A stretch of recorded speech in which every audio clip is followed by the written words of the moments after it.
우리 성도들의 소망은 이 땅을 사는 동안 예수님을 기쁘게 하는 것입니다. 이 땅의 짧은 시간 동안 우리가 거하기 때문에 어떻게 하면 지혜롭게 시간을 아껴가며 예수 그리스도께서 원하시는 삶을 사는 것이 바로 우리가 늘 고민하고 생각하는 것입니다. 바로 가장 지혜롭게 사는 길, 바로 예수님을 기쁘시게 하는 길인 줄 믿습니다. 지혜자는 하나님의 말씀을 듣고 순종하는 자입니다. 우매자는 세상의 소리를 듣고 따르는 자입니다. 지혜의 실천은 곧 하나님의 말씀에 대한 순종이요, 말씀이야말로 우리가 추구해야 할 모든 지혜의 보고인 줄 믿습니다. 오늘 함께 말씀의 실천, 지혜의 실천, 말씀의 순종의 비결에 대해서 함께 살펴보고자 하는데요, 지혜의 실천 곧 말씀 순종의 비결에 대해 살펴보기 전에 먼저 최초의 인류인 첫사람 아담과 하와가 어떻게 지혜의 실천인 말씀 순종에 실패했는지를 한번 좀 생각해 보려고 합니다. 보통 우리가 실패한 케이스에서 더 충격을 받고 더 많은 교훈을 얻기 때문입니다. 아담과 하와는 선악과를 떠먹지 말라는 하나님의 말씀을 순종하지 못하고 실패해 버렸습니다. 아담과 하와가 지혜를 실천하지 못한 이유를 3가지 정도 살펴보려고 하는데요, 첫 번째 이유는 바로 생각을 지키지 못했기 때문입니다. 창세기 2장 16, 17절을 우리 한번 다 같이 읽겠습니다. 여호와 하나님이 그 사람에게 명하여 이르시되 동산 각종 나무의 열매는 내가 임의로 먹되 선악을 알게 하는 나무의 열매는 먹지 말라. 내가 먹는 날에는 반드시 죽으리라 하시니라. 아멘. 아담과 하와는 하나님의 말씀, 선악과를 먹지 말라는 그 말씀을 그 마음 깊은 곳에 풍성히 거하게 했어야 합니다. 그런데 하와는 하나님의 말씀을 마음속에 풍성히 거하게 하는데 실패했습니다. 뱀의 말을 마음속에 풍성히 거하게 한 것입니다. 창세기 3장 4절 5절을 같이 한번 읽겠습니다. 뱀이 여자에게 이르되 너희가 결코 죽지 아니하리라. 너희가 그것을 먹는 날에는 너희 눈이 밝아져 하나님과 같이 되어 선악을 알 줄 하나님이 아심이니라. 뱀은 확신을 가지고 계속해서 하나님이 말씀하신 것과 정반대의 결론을 말하고 있습니다. 하와야, 하나님이 너를 속이신 거야. 선악과를 먹으면 죽는 것이 아니라 오히려 눈이 밝아져 하나님과 같이 되는 거야. 어서 먹어. 이렇게 하와가 사단의 말, 뱀의 말에 귀를 기울이게 되었습니다. 사망의 말이죠. 어리석은 말입니다. 결국 하와는 하나님의 말씀이 아니라 뱀의 말로 자신의 생각을 점령당하게 되었습니다. 그러니까요, 하와가 반복해서 그 말씀을 생각하게 됐어요. 그 말을 생각하게 되었습니다. 아담과 하와가 지혜를 실천하지 못한 두 번째 이유는요, 정서를 지키지 못했기 때문입니다. 뱀의 말이 하와의 마음속에 풍성히 거하게 되니까 어떤 결과가 일어났냐면 바로 정서적인 반응이 일어납니다. 창세기 3장 6절 상반절은 이렇게 말합니다. 여자가 그 나무를 본즉 먹음직도 하고 보암직도 하고 지혜롭게 할 만큼 탐스럽기도 한 나무인지라. 뱀의 말을 듣고 그 말에 생각이 점령되다 보니까 하와는 선악과가 먹고 싶고 보고 싶어졌습니다. 정서적 반응이 일어나는 것입니다. 원래 아담과 하와는 하나님의 말씀이, 명령이 풍성히 거할 때는요, 선악과를 보면 따먹기 싫어했습니다. 먹기를 두려워했습니다. 전에는 그랬습니다. 또한 선하신 하나님에 대한 감사의 정서가 가득했습니다. 하나님께 대한 거룩한 경외감도 가득했습니다. 그런데 이제 뱀의 말을 듣고 계속 생각하다 보니까요, 하나님은 혼자 좋은 것만 누리시는 인색한 분이라는 정서가 생기기 시작했습니다. 하나님에 대한 반감이 드러난 것입니다. 뱀의 말을 풍성히 거하게 하다 보니까 왜곡된 정서, 어리석은 정서가 지배하게 된 것입니다. 그러다 보니까 하와가 곧 그 정서에 집어삼킴을 당했습니다. 보니까 계속 먹고 싶고 보고 싶고, 하나님은 왜 나에게 저걸 안 주신 거야? 하나님 인색한 분 같아. 이런 생각이 든 것입니다. 여러분, 세상도 마찬가지입니다. 세상이 우리에게 매체나 세상 사람들을 통한 시대 정신을 계속 듣게 하죠. 어리석은 세상의 생각을 우리 마음에 풍성히 거하게 합니다. 그 생각을 기반으로 해서 왜곡된 정서를 불러일으킵니다. 어리석은 정서를, 하나님께 대한 반감을, 경건에 대한 반감을 일으킵니다. 그리고요, 이것을 소유하면 다른 사람보다 더 나은 사람이 될 거야 라고 어떤 물건을 구매하고자 하는 욕구도 우리에게 충동질합니다. 비교의식에 사로잡혀서 하나님의 놀라운 창조물 걸작품임을 잊어버리고 필요 없는 존재야, 쓸모없는 존재야, 우리에게 이런 감정을 일으키게 됩니다. 바로 감정을 뒤흔들어 왜곡된 정서를, 어리석은 정서를 세상은 우리에게 가득 채웁니다. 아담과 하와가 지혜를 실천하지 못한 세 번째 이유를 좀 살펴보려고 하는데요. 세 번째 이유는 의지를 지키지 못했기 때문입니다. 뱀의 확신에 찬 말을 풍성히 생각한 하와는요, 어리석은 정서, 왜곡된 정서가 일어났지요. 먹고 싶어지고 보고 싶어졌습니다. 이런 정서를 지배받은 하와는 결국 선악과를 따먹게 됩니다. 여자가 그 열매를 따먹고 자기와 함께 있는 남편에게도 주매 그도 먹은지라, 이런 말씀이 나오고 있습니다. 생각이 가득 차고 그 생각이 정서를 일으키니까 과감하게 의지적인 어리석은 행동을 선택하고 만 것입니다. 여러분, 지혜의 실천, 말씀의 순종을 가야 한 최초의 인류인 아담과 하와는 왜 실패했습니까? 정리하면 먼저 생각이 점령당했고요, 그 다음에 뱀의 그 확신에 찬 말로 인해서 정서가 왜곡되었습니다. 그리고 선악과를 못 먹게 하신 하나님에 대한 서운한 감정까지 일어났습니다. 그 다음엔 결국 하나님이 원하시지 않는 길을 가야겠다, 의지적인 선택으로 불순종의 길을 감행해 버린 것입니다. 우리도 똑같은 과정으로 불순종의 길이든 아니면 지혜의 길이든 걸어갑니다. 미국의 쉐드 햄스터드 심리학자는 이런 말을 했는데요, 이런 연구를 했습니다. 인간은 하루에 몇 가지 생각을 하는가, 이런 조사를 했는데 인간은 하루에 4만에서 6만 가지 생각을 한다고 합니다. 그 중에 75%는 부정적인 생각을 하고요, 10%는 잡생각을 하고 5%는 긍정적이고 희망적이고 좋은 생각을 한다고 합니다. 여러분, 그 생각은 모두 우리의 머리에 잠깐 스쳐 지나갑니다. 그러다 어떤 생각이 나의 동의를 받아 강력하게 내 머리에 뿌리를 내리게 됩니다. 반복해서 생각하게 되는 거죠. 처음에는 내가 붙잡아서 반복하게 생각합니다.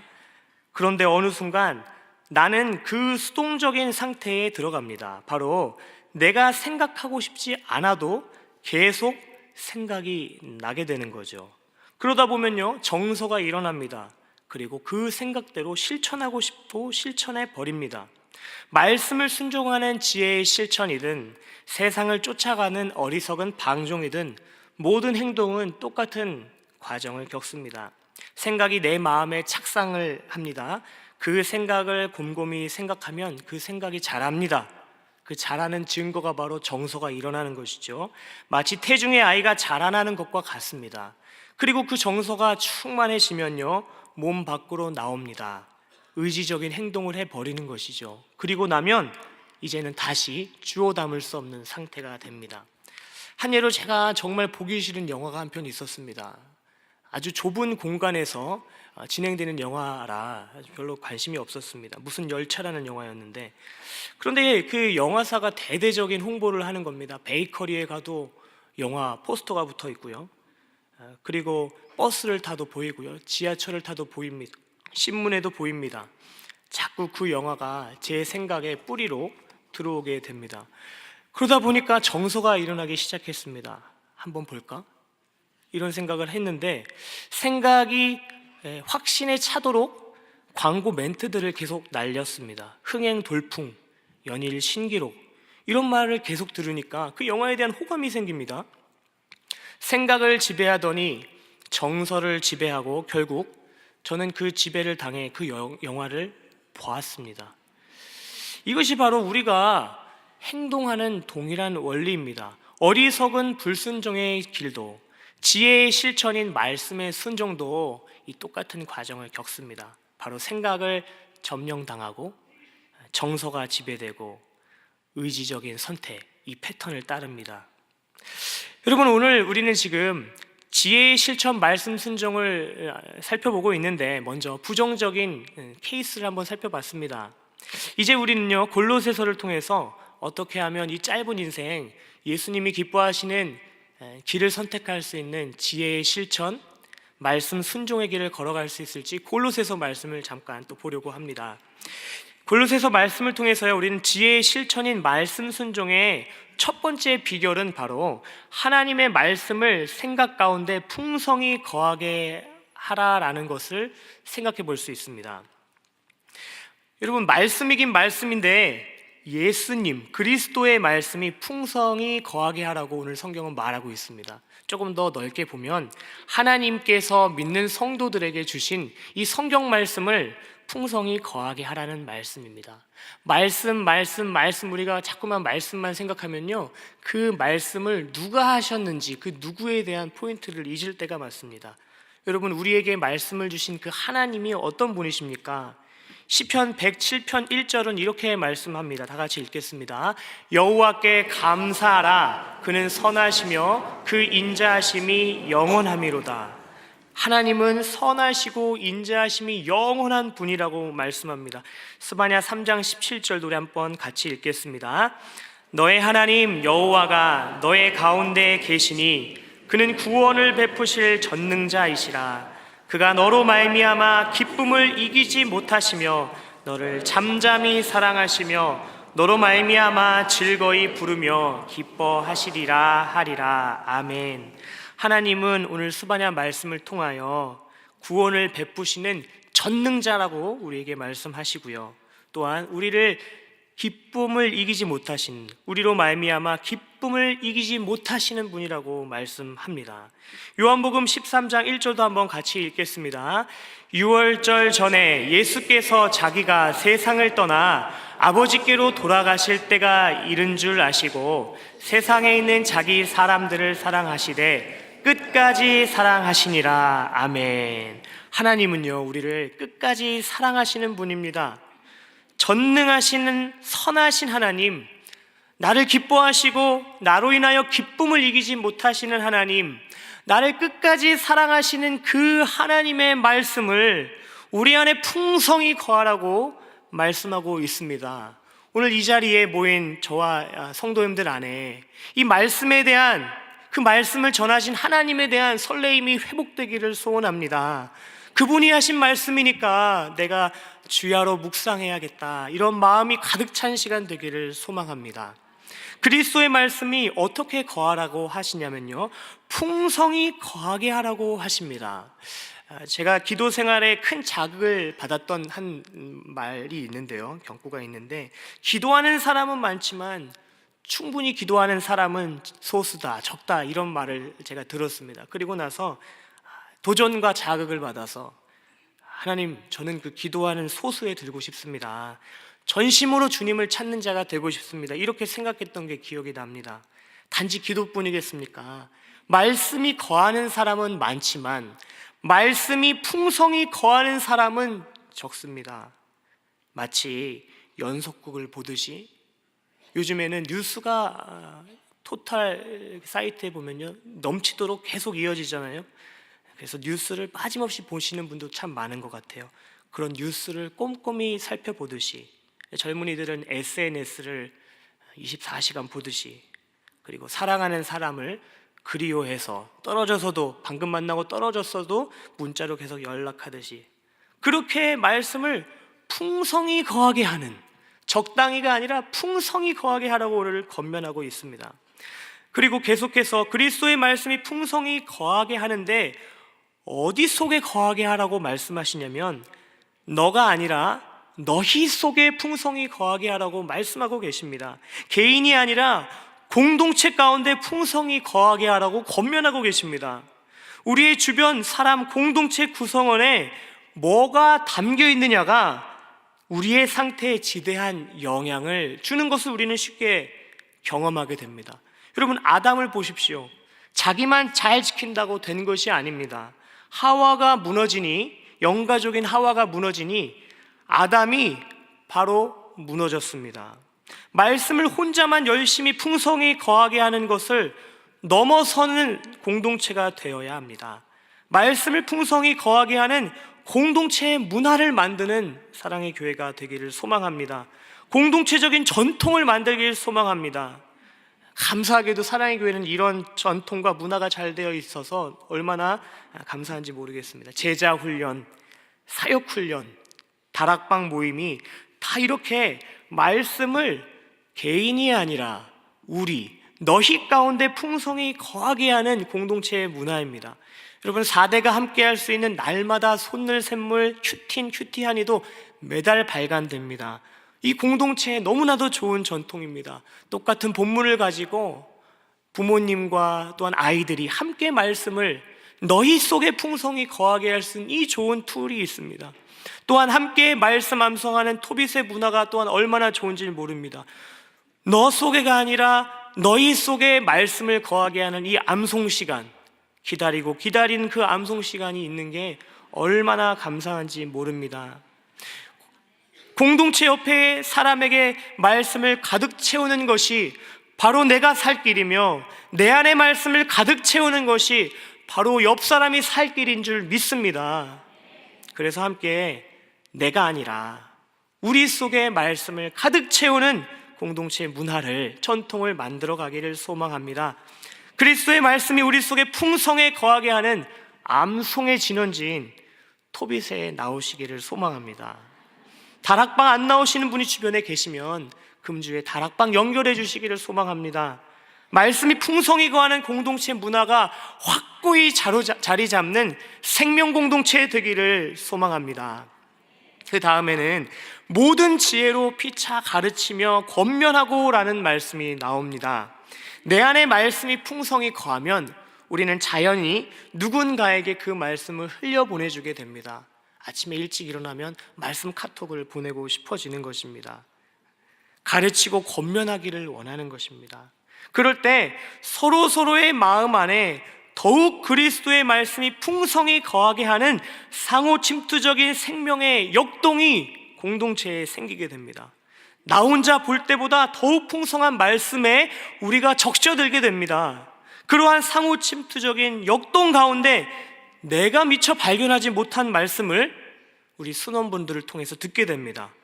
나에게 때에 맞는 맞춤형 말씀을 공동체 구성원들을 통해, 영가족을 통해서 듣게 하십니다.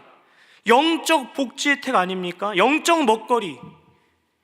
이러한 상호 침투적인 말씀의 역동이 일어나는 그런 공동체가 되기를 소망합니다. 이러한 과정을 통해서 바로 말씀, 하나님의 말씀이 우리 생각에 풍성히 거할 때만이 지혜의 실천인 말씀 순종을 할 수 있는 토대가 마련된 것입니다.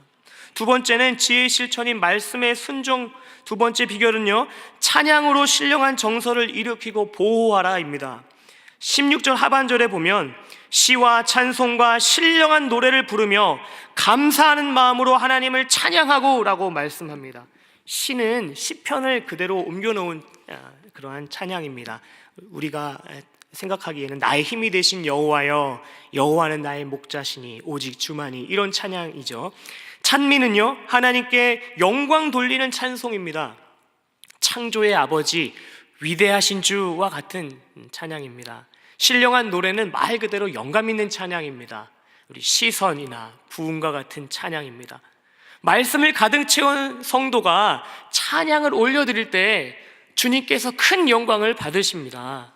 뿐만 아니라 높은 찬양을 올려드릴 때 영광스러운 주님의 제자로 살고자 하는 불붙는 정서가 우리 가운데 일어납니다. 예수님을 사랑하는 정서, 예수님을 향해 거룩하게 살고자 하는 정서, 한 번뿐인 인생 속히 지나가리라, 오직 그리스도를 위한 일만이 영원하리라, 이 사명의 정서가 우리가 찬양을 올려드릴 때 이 정서가 우리 안에 불이 붙는 것입니다. 그리고 이 찬양을 통하여 이 정서가 유지되고 보호되는 것입니다. 하나님의 말씀이 풍성히 거한 사람이 높은 찬양을 올려드릴 때 세상이 점령할 수 없는 영적인 견고한 진이 우리 가운데 확립된다는 것을 우리는 경험할 수 있습니다.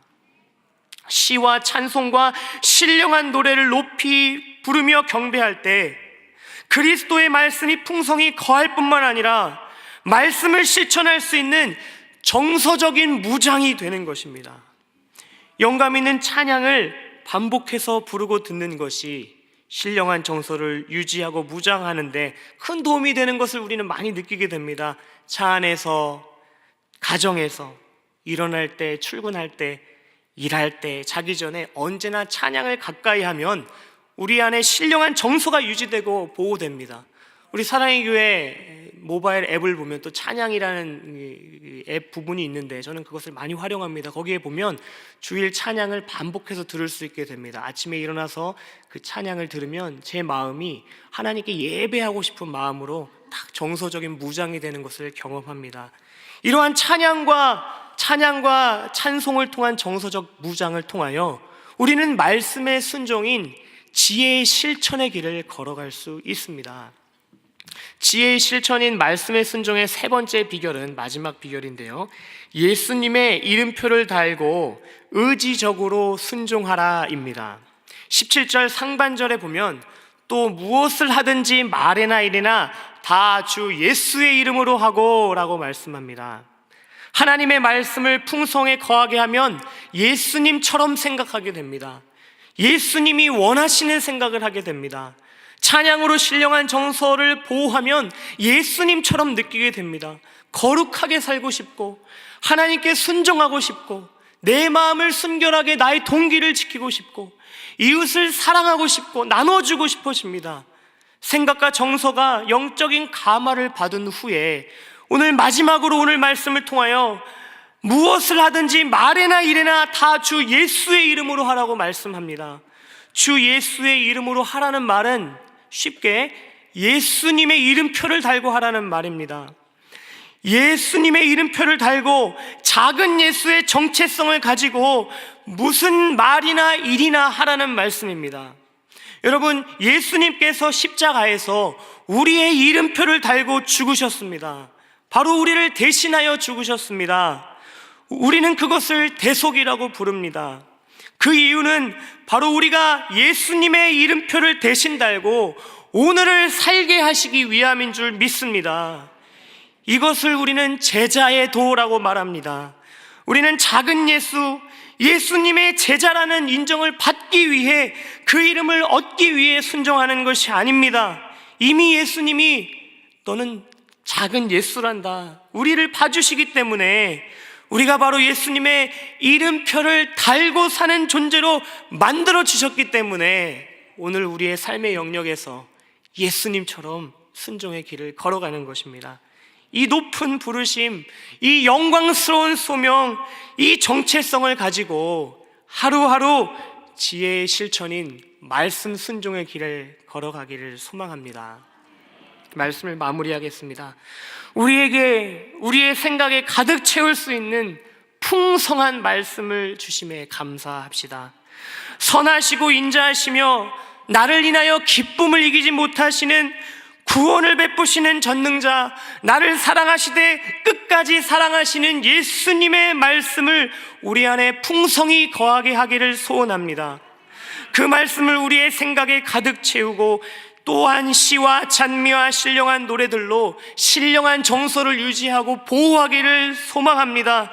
눈을 뜰 때 찬양하고 일어나서 찬양하고 쉴 때도 찬양하고 잠들 때도 찬양하여 찬양으로 정서를 무장할 때 세상에 그 어떤 오염된 정서가 우리를 엄습하지 못할 줄 믿습니다. 그래서 언제나 하나님께서 부르시면 주님, 제가 여기 있습니다, 저를 사용하여 주십시오. 주님, 오늘도 내가 나의 삶을 주님께 예배로 올려드립니다 라는 정서가 가득하기를 소원합니다. 또한 예수님의 이름표를 달고 작은 예수로 제자라는 정체성을 가지고 짧은 인생을 우리 앞에 놓여있는 오늘을 참된 지혜이신 예수 그리스도의 말씀에 순종하는 참된 지혜자의 길을 걸어가는 모든 성도님들 되시기를 주님의 이름으로 소원합니다. 기도하겠습니다. 하나님 아버지, 감사합니다. 이 짧은 인생 하나님 아껴 주님께 영광 돌리며 주님을 예배하는 삶을 살기를 원합니다. 우리에게 지혜의 실천인 말씀 순종의 비결을 허락하여 주셨사오니 매일 연습하게 하여 주시고, 우리를 통하여 수많은 사람들이 여호와께 영광 돌리고 주님을 찬양하며 하나님께 돌아오는 참된 제자의 길을 걸어갈 수 있도록 우리를 마음껏 사용하여 주옵소서. 감사드리며 예수님의 이름으로 간절히 기도하옵나이다. 아멘.